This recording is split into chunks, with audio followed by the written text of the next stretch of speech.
It's really very extraordinary that, when you think about it, that 13 months before the primary, and with a $7 million head start in fundraising, Arlen Specter decided he had to get off the battlefield. He couldn't even stay in the fight. I mean, that's what he decided, right?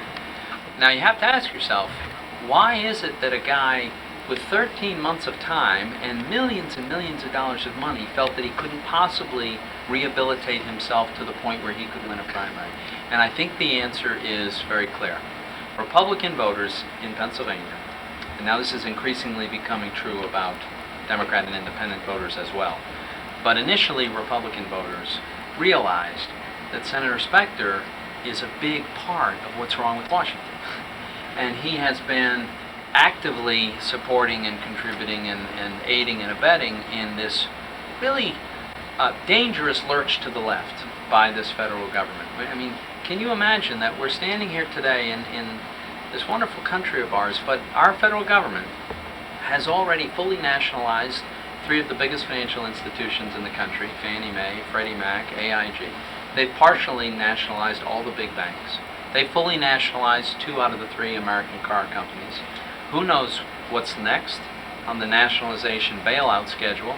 These bailouts are all very, very wrong. This is very bad policy. It's bad economics to take resources away from productive, successful, hardworking businesses and give them to a failing business. That does not make economic sense. But even more importantly, it's totally unfair to the people who have no say in it, to taxpayers who become involuntary, forced investors in a failing business. This isn't right. And then meanwhile, of course, they've taken spending to a level that I never even imagined they could do. I mean, imagine $1 trillion stimulus bill, which didn't stimulate the economy. So what are they talking about now? Let's do some more. I mean, we are saddling our kids with a debt that's just, well, it's frightening. And then, of course, their ambitions know no bounds. They want to change labor laws in a way that is very, very harmful. I mean, to deny workers the opportunity to have a secret ballot when deciding on a union, that's wrong. All Americans know that's wrong. And yet, they're this close to doing it. This cap and trade bill is terrible for Pennsylvania. I mean, it's terrible for the economy as a whole to impose a huge new tax on energy use. But a state like Pennsylvania that's industrial, has a coal industry, has a natural gas industry that's just beginning and could be an enormously constructive job-creating industry, they could really do a lot of damage with cap and trade. And the idea that the government should run health care, which is really what their plan is I think just a huge mistake, Yeah. So this government is overreaching, and this happens sometimes when one party has complete control. And, Senator Specter went around Pennsylvania, and you probably saw him on TV insisting he would never leave the Republican Party. This was just a few months ago, right? And it was so important for Republicans to have 41 votes in the Senate so that they could provide a check on otherwise unlimited Democratic power. Problem is, he took one look at a poll that showed that he wasn't going to be one of those senators, and all of a sudden he joined with the other side that he said had to be held in check. I think that introduces a huge political problem for Senator Specter because it goes to the heart of his credibility and his integrity. When you promise something and then you do the exact opposite, that really comes home and catches up to you. So he's got a very tough primary. I don't know if he wins that primary. We may or may not have a primary. I don't know, but I'm just going to do my work. The support's been tremendous all across the Commonwealth. Fundraising's going extremely well. Endorsements are coming in. Every week we get a few more prominent endorsements. And more importantly, thousands and thousands of volunteers signing up.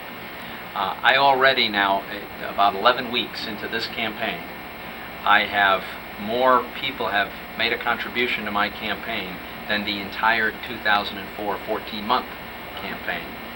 And any way that we measure support, it's just growing, it's terrific, and I'm really very, very grateful.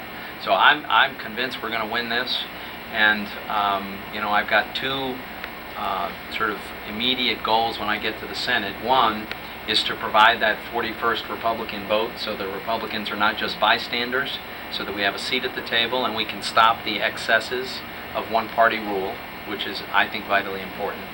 But the second, and maybe the bigger role that I see for myself, is to remind the other senators and the American people who are watching what it is that made this country the greatest country in the history of the world. What made us such a wonderful and prosperous country full of opportunity wasn't dependent on government. That, believing that the government was going to solve all our problems and expecting that we could nationalize and socialize our way to prosperity, that's not been the source of our success.